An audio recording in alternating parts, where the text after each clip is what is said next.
Portland Mayor Keith Wilson is calling for the federal government to stop the deployment, writing in a statement in part, "Our National Guard members are our neighbors, co-workers, and loved ones, and they deserve better than this unnecessary, unwanted deployment.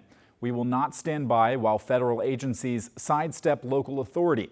Our legal team, working with the Oregon Department of Justice, will use every lawful tool to prevent this overreach."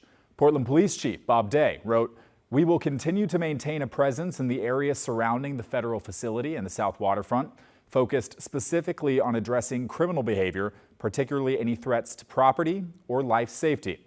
Oregon Senator Jeff Merkley posted on social media this afternoon, "Troops are not wanted or needed in Portland.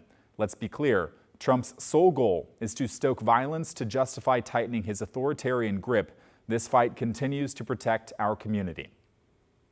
And Congresswoman Maxine Dexter sent a statement saying Trump wants to incite violence and chaos.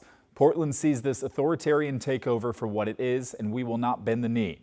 We will remain united. We will meet this moment the way we've met every challenge, with care, courage, and an unwavering commitment to protecting our neighbors. Over the weekend, Mayor Wilson wrote an op-ed for Newsweek magazine saying Homeland Security Secretary Kristi Noem's visit to Portland earlier this month was a great shame indeed.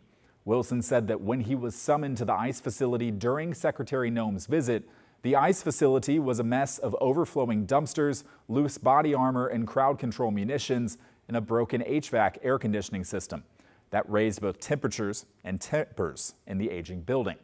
He said the mess was likely some of the reason why local journalists haven't gotten access to the ICE facility in the way conservative content creators and influencers have, writing, "It is little wonder why Secretary Noem has ignored or denied all regional journalists who have requested access to this facility, opting instead to fly in the least credible, most ideologically compromised hangers-on that MAGA social media has to offer."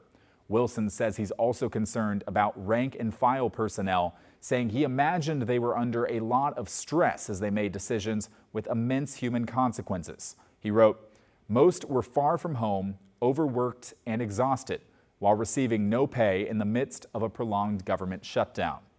Wilson compared his experience to his own time as CEO of a freight company, saying that he could never threaten or bully someone into compliance, writing, "By contrast, the words coming from the administration have been deeply irresponsible, including the threat of the Insurrection Act, a call to use full force in our city, and the suggestion that Portland could be used as a training ground for the U.S. military.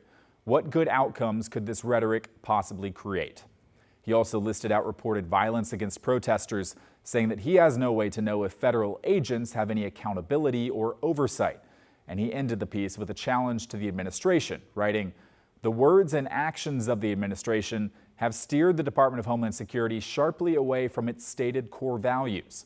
Can Noem or any other administration official credibly appear before Congress and state that Homeland Security still represents the values of integrity and service before self, given the dangerous behavior and outright lies of recent days?" You can read the whole op-ed on Newsweek.com.